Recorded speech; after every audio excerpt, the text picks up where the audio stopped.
quesadilla will be behind you. Man, fuck you, you bitch. Your mama. Yo mama, yo bald-headed ass. You mad. I ain't mad, bitch. Look where you working at, but. You mad. Look where you eating Hey, hey, shorty, what time your ass get off? I'm off now. What's up? You ain't off now. I'll beat your motherfucking ass. Don't come do it then. Alright, here I come. Pull up, have that same energy. I'm right here. Alright, here I come, bitch. Yeah. What's up, gang? Poke here with the new video for like every 100 years. And for today, I'm going to talk about something kind of controversial in the anime community, but not really.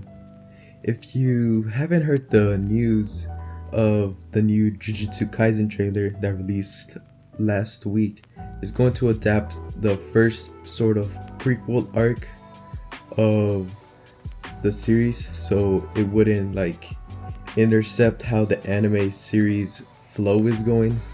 It's just like it should have started with Yuta's story, but instead the series started off with Itadori, so they're just gonna do the anime of Yuta, the film. Anyways, anime films and anime are sort of put together in terms of being referred to as anime, but they're completely different. One difference is one is movies and the other is televised shows, duh. And the other is how each story adapts a series from a manga or a light novel. Usually ongoing mangas or mostly shonen have a more likelihood of being turned into regular anime and have half or a quarter of the manga adapted, usually covering one or two arcs in it. But if this plane doesn't shut up, we're gonna have to cover it with some loud background noises. Okay, it's gone now. A 1 to 2 hour long film, which means some scenes have to be taken out due to time constraints. The most popular example is from the Kimetsu no Yaiba Mugen Train film, where from what I heard, they took out some stuff about Rengoku's family. Although the same can be said for anime as well. For instance, I actually read the Kanojo mo Kanojo manga, and although the anime was able to adapt every panel from the manga, there was actually some scenes that were switched, like the episode where Saki is dressed as a bunny girl, and the ending of season 1 was switched around to seem more like a conclusion to the season. Although, if you ask me, the bunny girl part would definitely be a good way to conclude that series. Laugh my ass off. There are many similarities and differences between anime and films, but there is one thing that can't be avoided that annoying Twitter stands and companies look at the most: box office. And quite lately, anime films have been performing very well. For instance,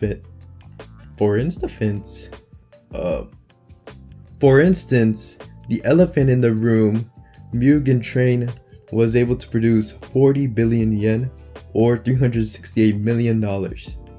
Ain't no way companies can just avoid that and still want to put all the effort into anime. Not only do anime films have better color, lighting, and effects, they're also more likely to gain more fans than if they were to make it into an anime, as a lot of animes like peak moments are either their first episode or mind-blowing moments, and sometimes they can lose their average viewers in between episodes because they don't have those, because the story is actually progressing until it gets to that peak moment. Like, look at Tokyo Revengers. It has a very popular anime, but it can't be ignored how well the live action movie performed. Unfortunately, I haven't yet watched it, as no matter what websites I search for, they literally don't have it. So I'm just waiting patiently for the worldwide release. The movie produced 4.38 billion yen or $39 million in its release, and that's pretty good numbers as well. But what does this all mean? Can anime films replace anime and we'll never get 12 episodes of a basic slice of life anime anymore? No. Yes, anime films produce a bunch of money, but production wise, it's impossible to adapt a whole series into one film. Of course, they could split it up into sequels, but not only is there a risk of losing the following during the wait for sequels, but a lot of unexpected events can also happen. If you heard of or seen High School of the Dead, it had a very popular anime following that adapted a manga series, but never released any more seasons as the mangaka passed away and the story was not able to be concluded. At least for fans, they have the 12 episodes and can just rewatch it over and over. But if this were to happen in between the production of a film that had the same kind of scenario, it would be very bad. Not only could they not complete the film and waste millions and millions of yen, the most likely scenario would be that they'd also make a totally original ending of their own, and it'd most likely not be well received. So it's just understandable overall business wise to now make a very popular anticipated series into a movie because of those reasons. Overall, it can't be denied how well anime films have been performing lately, but I don't see any way that they just stop producing anime TV shows and do anime films. Those are just my overall thoughts. So besides that, thank y'all for watching this video.